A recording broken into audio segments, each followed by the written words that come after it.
Hello കിളിക്കുട്ടികളെ, എല്ലാവർക്കും സുഖമല്ലേ? നമുക്ക് കഥയിലോട്ട് തന്നെ പോകാല്ലേ. അച്ഛൻ അപ്പച്ചിയുടെ വീട്ടിൽ എന്നെ കൊണ്ടാക്കി. അച്ഛൻ തിരിച്ചു പോകുമ്പോൾ തിരിഞ്ഞൊന്നു നോക്കി. ആ നോട്ടത്തിൽ എല്ലാം ഉണ്ട്. പറഞ്ഞതെല്ലാം ഒരു ഓർമ്മപ്പെടുത്തൽ. ഞാൻ വിതുമ്പി. അച്ഛൻ പറഞ്ഞു, എന്ത് വേണമെങ്കിൽ അപ്പച്ചിയോട് പറഞ്ഞാൽ മതി. അത്യാവശ്യം എന്തെങ്കിലും ഉണ്ടെങ്കിൽ കത്തെഴുതാൻ മറക്കരുത്. എന്നാൽ ഞാൻ പോയി വരാം. അച്ഛൻ വയലിലൂടെ അങ്ങ് നടന്നു നീങ്ങി.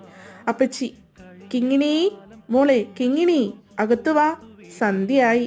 ഇനി തൊട്ട് മോള് വേണം സന്ധ്യയ്ക്ക് വിളക്ക് കൊളുത്താൻ. ഞാൻ സമ്മതം മൂളി.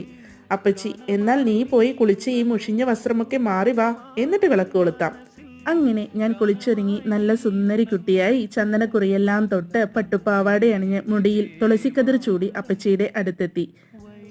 ഈ കൊച്ചു കഥ നിങ്ങൾക്ക് എല്ലാവർക്കും ഇഷ്ടപ്പെട്ടാൽ കമൻറ്റ് ചെയ്ത് ലൈക്ക് ചെയ്ത് എന്നെ സപ്പോർട്ട് ചെയ്യണം കേട്ടോ. അപ്പോൾ നാളെ ലക്കത്തിലൂടെ കാണുന്നവരെ നിങ്ങളുടെ സ്വന്തം കൂട്ടുകാരി രാധാമണി.